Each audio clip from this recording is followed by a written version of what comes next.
Good morning, you guys, it's Karen, and I'm here to talk about how you can repurpose some of your beauty. So I mentioned this briefly, and a few of you said you'd like to see a video, because I was saying, you know, that there was a product, I think it was this, the glycolic acid toner, that was like, I don't really like it, but I don't want to waste it. And I know that with being on YouTube and having this as my hobby and also what I do daily, I do buy a lot of things that I don't like, and I hate waste.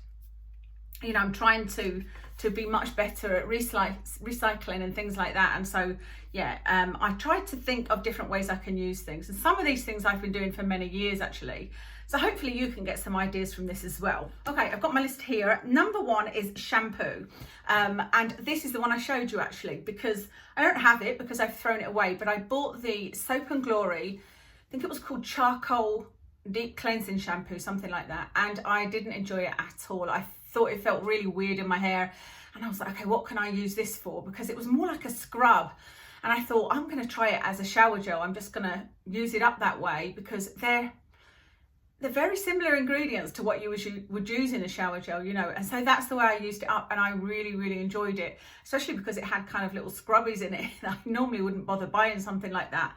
So shampoo is something that you can use as a shower gel if it smells nice enough that you'd want to use it that way. Then I got this shampoo by the Hair Boss, and you guys know I love their mask, but pretty much everything else from them hasn't been great. So this is the shampoo, and I really do not like this at all. It doesn't foam even a little bit. It's got a really odd smell. My hair didn't feel clean when I rinsed it out, and so I didn't want to use this one as a shower gel, because it smells like, it actually smells a bit like a cleaning product.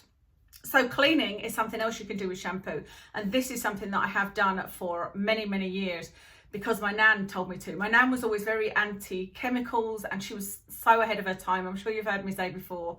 And so she did all of her cleaning with soap and water, and she used to say to me, you don't need to use these harsh chemicals, just use soap. And so I started using like old soaps or old shampoos and things like that for cleaning the bath, for cleaning even the toilet, and it's absolutely fine. I'll occasionally put some bleach down, but more often than not, I'm just using these products, and it cleans it absolutely fine. Okay, conditioner. I've got quite a list here because I don't think I've ever needed to chuck away a conditioner, because I've always found something to do with it.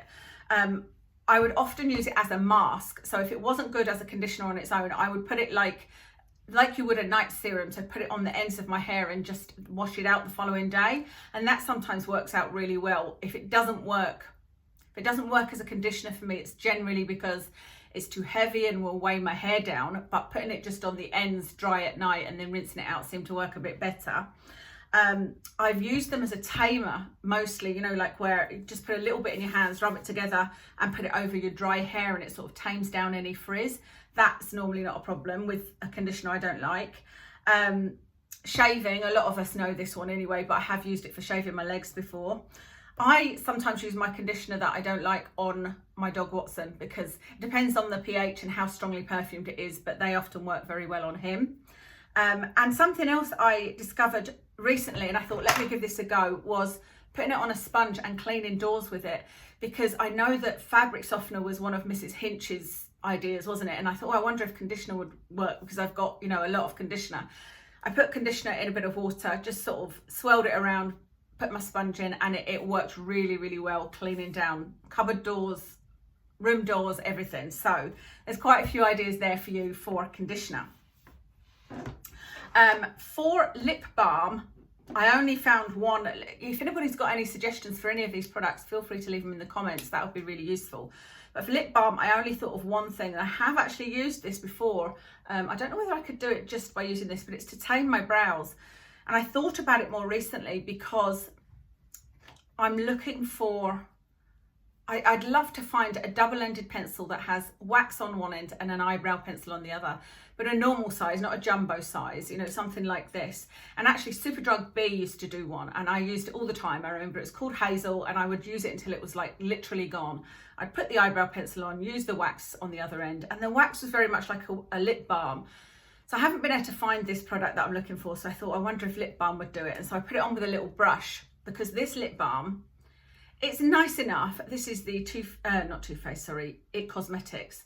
it's nice enough, but it just is not moisturizing enough for me. It's quite a firm lip balm, and those are the ones that I'm like, yeah, doesn't do anything for me, but this is a great purpose for it. So let me try it just doing it like this. Actually, that does work fine.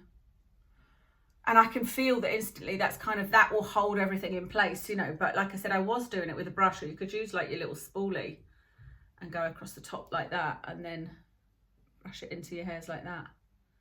And that works really, really well. So I actually think that's what I'm going to use going forward. I'd still be interested to find that eyebrow product because I will run out of lip balm at some point. So that was lip balm.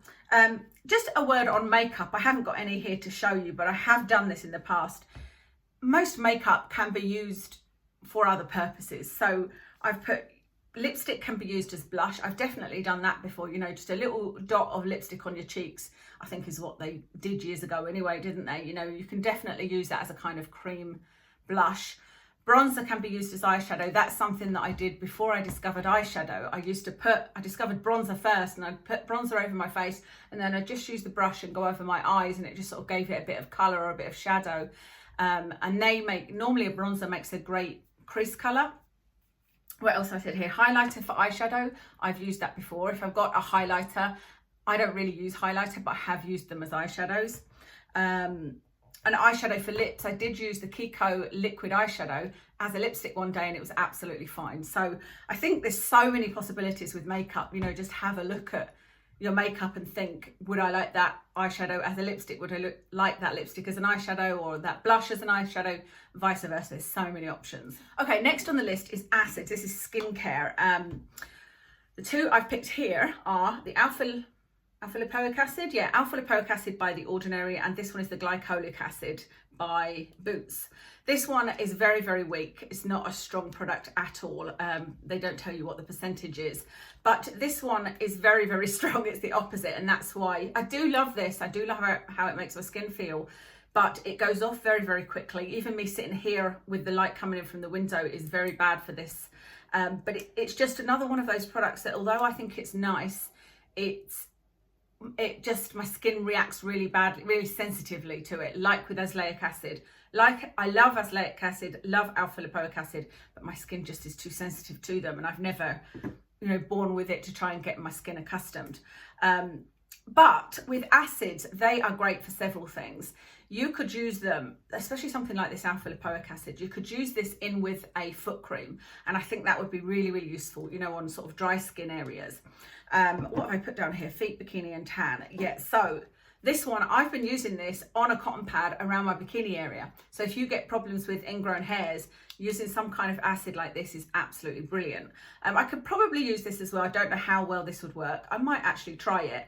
And yeah, so you can use these for bikini line, you can use them for your feet, you could probably even do some kind of foot peel with them. But I would say they're best kind of, if it's something weak like this, you should be able to use it in your bikini area on your feet. But something that's quite potent like this, I'd mix with a moisturizer. But you can buy things that are a moisturizer mixed with acids, and so I think that would work really well on the feet actually. But the other thing I said is tan. If you're doing a self tan, use something like this, rub it over your arms, or like I said, put a couple of drops of this into a moisturizer like the night before you're doing your self tan, and it will just help to exfoliate a little bit. So that's something you can do with acids. Next are oils. I don't know why I brought this one through, because this is actually a cooking oil, so it is repurposing, but it's repurposing a cooking oil. But I use this for loads, but mostly I use it for a hair mask. I will just like smother my hair in oil sometimes, sleep in it that way, and then wash it out in the morning. But things like this is the Ordinary borage oil. Now I don't need to repurpose this because I do love this as a face oil. It's down to there already. I've been using it a lot lately. But if you've got an oil you don't like, and I have had several oils that I'm like, nah, they're not for me, you can use them as a cuticle oil, especially if they come with this little dropper. That's perfect to just rub into your cuticles. You can also use them on your hair. Most oils, I don't see any other than perhaps the sea buckthorn oil, because it stains, that you couldn't use on your hair. And you can also use them on your body. Just put a few drops into your body lotion, and that would work really well as well. You could use them as a kind of hair mask, you know, just put some drops on and run it through your ends at night, and then wash it out in the morning. Is that everything I've said for this? Oh, I've said metalwork, but because I use this on like I said, this is a cooking oil, so it doesn't really apply, but I use this on my hair, and I also use this on my metal work. It works really well to polish up metal work. So like the microwave, for example, comes up best if I use something like that. Nail polish. This is a black nail polish that I don't really use normal nail polish anymore. I use gel polish most of the time, but I have used this a lot. I've used it to fill in scuffs on my shoes, and I even used it on a pair of trousers. I remember like right near the top, I think it was a pair of black jeans, there was a little sort of scuff. It looked like the colour had come away, and so I just used a spot of this, and you just can't tell. So any kind of scuffs on anything, I think this would work. Nail polish is great because obviously it doesn't wash out. So that's my only suggestion for that. So any other suggestions, happy to hear them. And the final thing to show you is pigment. And I wanted to tell you about pigment because I think pigment is a thing that a lot of people have in their collection and probably don't use. I just happen to love pigments. You guys know I wear a lot of pigments, but you can use them on your nails as well, particularly the more sort of glittery ones. And all you would do is put, so say for example, you could use this nail polish, put it on your nail and then just sprinkle some of the pigment on top. Let it dry and then put a top coat on, or you could do the same with gel polish and you'd have to cure it. But a lot of pigments can be used on your nails, and so that kind of opens up how to jazz up your nail polish, if you like. That's all the ideas I have at the moment and all the things that I've been doing. I am trying to do it with everything that I use, and again, I repurpose boxes, a lot of boxes. I've got a big place where I keep boxes and I use those for toys for Watson. Our old clothes get cut up into rings and threaded together and they make toys for Watson. That's mostly what he has as toys. So I'm trying to find lots of ways that I can recycle and, you know, not waste as much where possible. And I was actually saying to Kev last night that this is one of those times where I'd love to ask my nan for her ideas, because she was just the queen of repurposing. Because I think in those days they just didn't have the money to buy lots of things, and also they didn't have the online Prime or anything like that, you know, and perhaps the shop was far away. But the biggest thing I remember was that her elastic bands were actually rubber gloves cut up. So she had small ones, which were the fingers, and then the larger ones, which were the actual washing up gloves when they got old. Yeah, they were used as elastic bands, and she was just brilliant at things like that, you know. So I hope you found that useful and interesting. And I thought what it might do in this time when we're all kind of at home and some of you have some extra time is you could maybe experiment, you know, like I said, have a look at your makeup and see what you could use in different ways. Especially if you want to try a really bright lipstick, you know, you could mix in, say, a pigment with some lip balm and try it that way and see what you think before going and buying a bright red lipstick, you know. So thank you very much. I'd love to hear your ideas. Any other ideas you have around any of these things or any other sort of makeup or beauty item, let us know in the comments. Thank you so much for watching, and I'll speak to you again soon.